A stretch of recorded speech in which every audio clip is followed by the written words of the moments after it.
बिस्मिल्लाहिर्रहमानिर्रहीम। अस्सलाम वालेकुम नाज़रीन, मैं हूं मोहम्मद बिलाल। आप देख रहे हैं बिलाल कांजू ऑफिशियल यूट्यूब चैनल। नाज़रीन, आज की ये वीडियो हमारे तिल के काश्तकारों के लिए बहुत अहम है। आपने वीडियो मुकम्मल देखनी है, इंशाल्लाह आपको बहुत फायदा पहुंचेगा। आज की इस वीडियो में हमने दो बातें डिस्कस करनी है।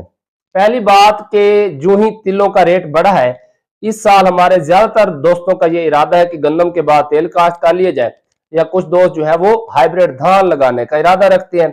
तो जो तिल के काश्तकार है उनका एक कॉमन सवाल है कि जी तिल लगाना चाहिए या तिली, किस वैरायटी को तिली कहते हैं और तिल कौन से होते हैं। तो दूसरा जो सवाल है वो ये है कि जी कुछ कंपनियां कहती है ये जो TH6 है ये हमारा हाइब्रिड बीज है, इसके अलावा मुख्तलिफ किस्म के और भी नाम जो है उनको हाइब्रिड बीज के तौर पर सेल करती है। तो इसमें क्या सच्चाई है कि हाइब्रिड बीज तेल का मौजूद है या जस्ट ये कहानी करवाते हैं। सबसे पहले बात कर लेते हैं पहले सवाल की। अगर आप लिटरेचर देखेंगे तो आपको वहां पर तेल ही लिखा हुआ मिलेगा, यानी कि उर्दू जुबान में ये जो सेसमम इंडिकम जिसे हम सेसमी कहते हैं, इसको तेल ही कहते हैं। ये जब TH6 डेवलप हुई जो कि सिंगल स्टेक वैरायटी होती है, तो इसको मुख्तलिफ दोस्तों ने मुख्तलिफ इलाका जात में अपनी जुबान के अंदर तिली कहना शुरू कर दिया। इसी तरह मुख्तलिफ इलाकों में छोटे कद की जो झाड़ीदार अक़साम है नयाब की, उसे भी तिली कहा जाता है। ये कोई साइंटिफिक नाम नहीं है, ये इलाकाई हमारे किसान दोस्तों की तरफ से रखे गए नाम है कि तिल या तिली। दरअसल ये तिल ही होते हैं। दूसरा जो अहम सवाल है कि क्या TH6 हाइब्रिड तिल है और जो बाकी तिल है वो वैरायटीज है। तो सबसे पहले मैं आपको बताता चलूं कि कोई भी वैरायटी तैयार करने में मुख्तलिफ तरीकाकार इस्तेमाल होते हैं, जो आपको प्लांट ब्रीडिंग और जेनेटिक्स से ताल्लुक रखने वाले दोस्त बखूबी समझा सकते हैं, मगर मैं अपनी नाकिस कोशिश जरूर करूंगा कि ये जो TH6 है, दरअसल ये वैरायटी डेवलप कैसे हुई।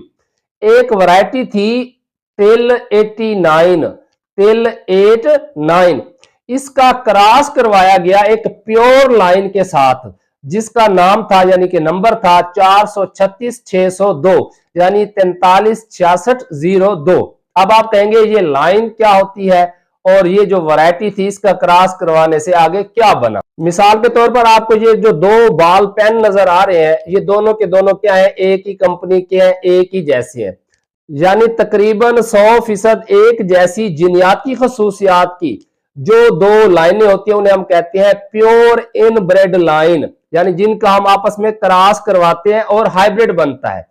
तो ये मैंने मकई का हाइब्रिड कैसे बनता है इस पर वीडियो बनाई हुई है, जी आपको एंड स्क्रीन पर मिल जाएगी, आप वो देखेंगे तो आपको समझ लग जाएगी। अब मिसाल के तौर पर ये दोनों प्योर लाइन है, मैं इसे रख देता हूं नीचे। अब ये मैं कह देता हूं कि ये हमारी प्योर लाइन है जिसका नाम है 436,602। इसका क्रॉस करवाया गया एक वैरायटी के साथ जो पहले ही मार्केट में मौजूद थी, चल रही थी। इसका क्या नाम रख लेते हैं हम, तिल 89, तिल 99। इन दोनों का जब क्रॉस करवाएंगे तो जो पहली नस्ल पैदा होती है उसे हम कहते हैं F1 जनरेशन। अब अगर ये दोनों की दोनों प्योर लाइन होती, यानी ये भी 100% खालिस वैरायटी ना होती, लाइन होती, और ये भी 100% खालिस लाइन होती, और इनका क्रॉस करवाते तो जो F1 बननी थी वो क्या होती, प्योर हाइब्रिड। जब किसमें क्या है, एक लाइन है जिसे हमने क्या नाम दिया 436,602, और दूसरा क्या है, वैरायटी है। जब इनका क्रॉस करवाया गया तो जो F1 बनी, फिर उस F1 को बतौर हाइब्रिड सीड इस्तेमाल नहीं किया गया, बल्कि मजीद आगे 6 नस्ल तक ये काम चलता रहा। इसकी बार बार सेल्फिंग कराते गए, बार बार सेल्फिंग, यानी उसी ही पौधे के जो नर जरसूम में है वो उसी ही पौधे के मादा जरसूमों के साथ मिलाते रहे ताकि बाहर से क्रॉसिंग ना हो। और फिर जो जाके एक लाइन डेवलप हुई जिसका नाम था 96,006, और उसी मुनासबत से इसका नाम रख दिया गया TH6, यानी T से तिल, H से हाइब्रिड, और वो जो लाइन का एंड वाला 06 है वो इसके साथ लग गया, ये बन गया TH06।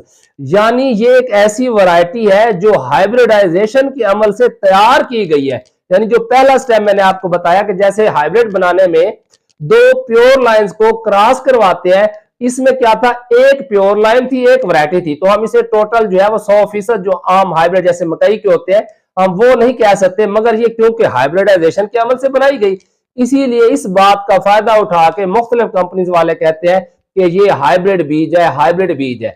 मगर अगर आपने फ्रेश बीज लिया यानी कि नया बीज लिया, 1 साल काश्त किया, तो अगले 2 से 3 साल आप इसका वही बीज इस्तेमाल कर सकते हैं। लेकिन जब हम ज्यादा अरसे तक अपना ही रखा हुआ बीज इस्तेमाल करते हैं तो पैदावार में कमी आना शुरू हो जाती है।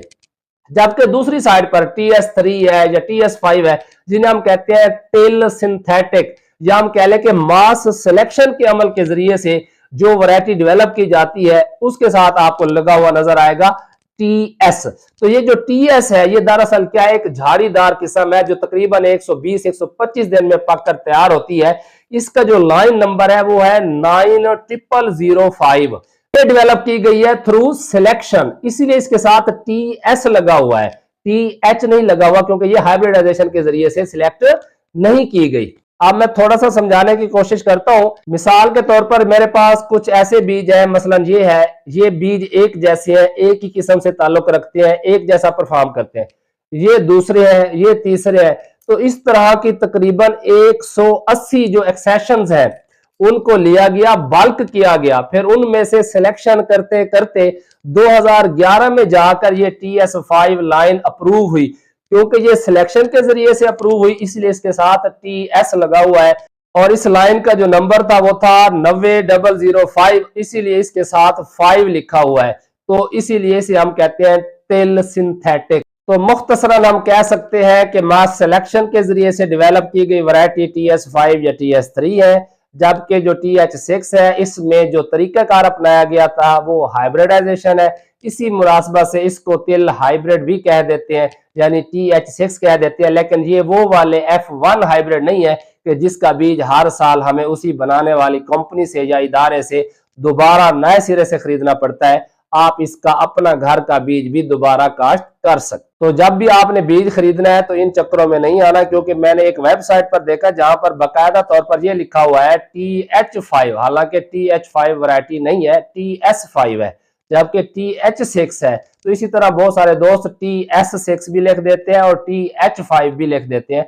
तो ये दरअसल TH6 है, TS5 है, TS3 है, तिल 89 है। इसके अलावा तिल अनमोल, ये भी एक नई वैरायटी है यूब रिसर्च फैसलाबाद की, और ये भी उम्मीद है कि इस साल जो है वो मार्केट के अंदर इन हो जाएगी।